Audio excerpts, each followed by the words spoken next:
He is Jalen Rose. What up, though? I'm David Jacoby. And on the cool check-in.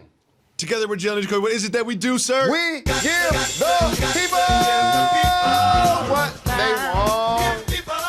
The people got what they wanted last night on Monday Night Football. What a game. So many stars in this game, so much action. It started with some dominant defense on both ends. Both defenses had a score, takeaways all over the place, and then Russell Wilson and Jimmy G started to do their thing.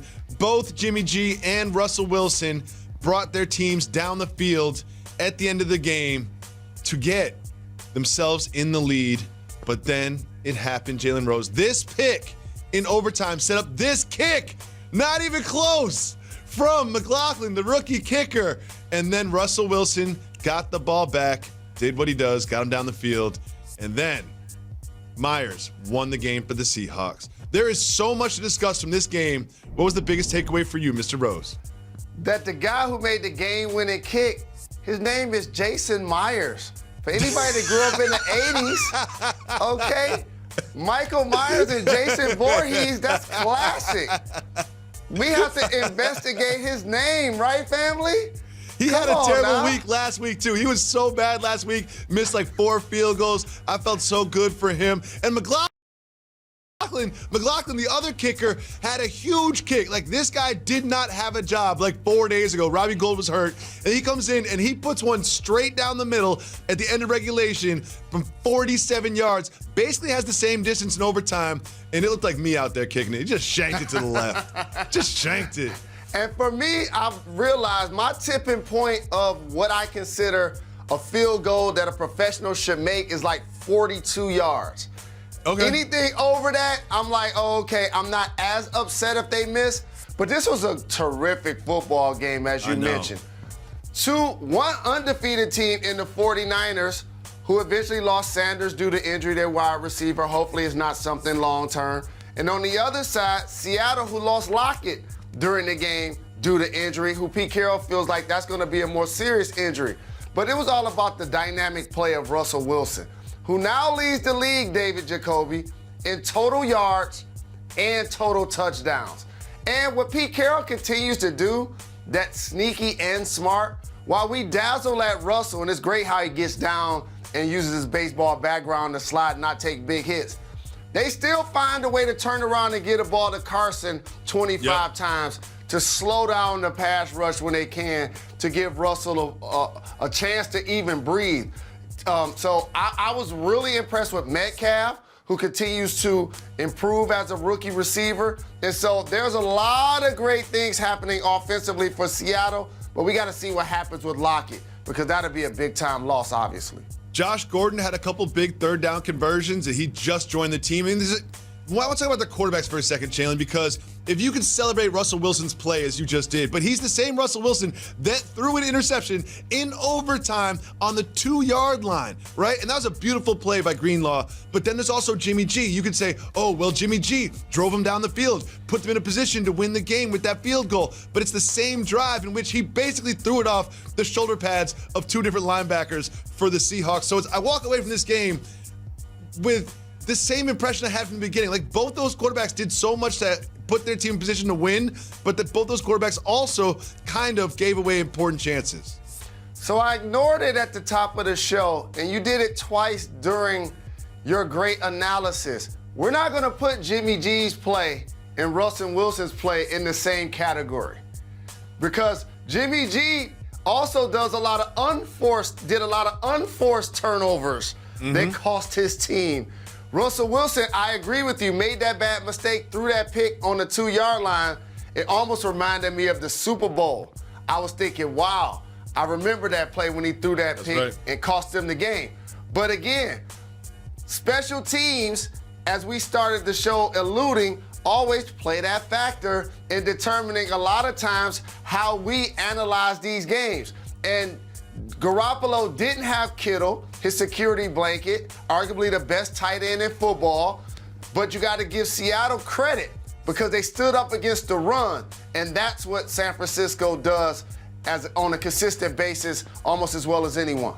Because it is the NFL, we're going to celebrate the quarterbacks and talk about the quarterback play, but there was no player on the field more dominant than Jadeveon Clowney for the Seahawks. I mean, he was everywhere, forcing fumbles, picking up fumbles, making tackles, getting sacks, jumping up in the air and changing plays, tipping balls. He did everything. I mean, he looked amazing last night. What do you think about Jadeveon Clowney? For some reason, it made me think about MC8 in Menace to Society. I was like, he's a straight-up menace. Gia. I don't know why I was saying that when I was watching the game. Sacks, hits on the quarterback, touchdowns. Remember, he was a terrific collegiate player and went number 1. But his signature play, people sleep on who that was against. Michigan. When he bust through the line and he basically knocked the Heineken cap off of our running back. And so then the world started to pay attention to his greatness. And so when you go number 1 and you play defensive end, this is what I was saying about the Browns and Myles Garrett, for example. This is the kind of impact you expect that player to have. Yeah. And this is why Seattle trading for him and promising him they're not going to franchise him puts them in a unique situation if they don't come with the money because somebody else will. Jalen, you mentioned DK Metcalf, and 2 things I know about you is you like style, you like being fresh. This is 3 things, and I know you like innovation. I saw something on the field I had never seen before, and it was on DK Metcalf after that crazy play where he fumbled the ball. Look at that eye black. My man has a lightning bolt eye black and the dangling earrings. Jalen Rose, I love this. Do you love this as much as I do?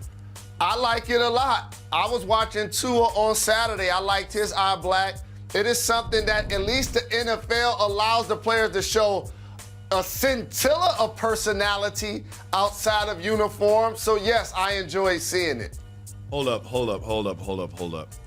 I'm going to do some research and find out if you use the word scintilla appropriately, because I think you might have meant chinchilla and you're talking about fur coats. I'm not really sure. But they're going to tell me in my ear whether or not scintilla is a real word. You used it right, Jalen Rose. Jalen, congratulations. I was wrong and you are right. I was just a scintilla wrong, though. Moving on. The Mavs and the Celtics played last night, and the Celtics beat the Mavs by a scintilla of points. And this happened as well. Kemba Walker played really well. He had 29 points. Jaylen Brown had 25. Kemba did exit the game with some back issues at the end. But don't look now. The Celtics have not lost since that very first game to the Sixers. Can they keep this streak alive with all the injury problems they have? I believe they can. And I have one word to describe this Celtics team versus last year's. And you hear a lot of this term when you talk about politics. Economic. That's what reminds me of this team versus last year. Here's what I mean. A guy like Kemba Walker can get you to 20, 25 plus, but he doesn't have to dominate the ball and have as many dribbles. And now all of a sudden, you see that action, right? Throw it to the high post, drive and kick, scissor action, dribble handoff. He likes his little step back where he puts people on skates. And that's the one thing I really like about Kemba. He's really herky-jerky. He's been like that since he was at UConn. Watching that guy play 6 straight games and win the national championship, win the Big East championship, and then win the national championship that year. I actually talked to their team that year and told he and Shabazz Napier that they have what it took to make it to the Final Four after they lost to Louisville and their coach got ejected. So I've been believing in Kemba that long. I'm glad he's back on the East Coast doing work. We're celebrating Kemba, and there's something to be said for the play of Jason Tatum. Jason Tatum did not have a great night. He was 1 for 18 from the floor. Jalen Rose, I'm sure you were never 1 for 18, but I'm sure there were some nights you wish you played better. What does it feel like to lay an egg on the national stage, and how do you bounce back? And the only reason why you know that I was never 1 for 18, and I know you very well, that was not a compliment. It's because you researched it and you I would have found out. Oh, because you would have loved if I was. I look up your worst games. I don't look up your best games. You'll talk about your best games to yourself. It's on me to look up your worst games. Correct. And for Jason Tatum, it all depends on the team outcome. So if you play poorly and the team loses, you feel doubly worse. But when the team wins, you bounce off and you get ready for the next game. And while he still has not had what I would have hoped this opportunity to be an all-star level player type of performances yet this year, let's see if he can get there. But in the team dynamic, they've won 8 straight. And this is the collection of players that I think Brad Stevens is more comfortable coaching more so than what's considered the superstar player in a team dynamic. It's almost like Tatum's a victim of his own success. Like, he was so good that rookie season, especially in the playoffs, that we're waiting for him to make the leap, to make the leap, to make the leap. But maybe he's just going to have a little bit more of a slow trajectory into stardom than we expected. Moving on, it's time for you to take us behind the curtain.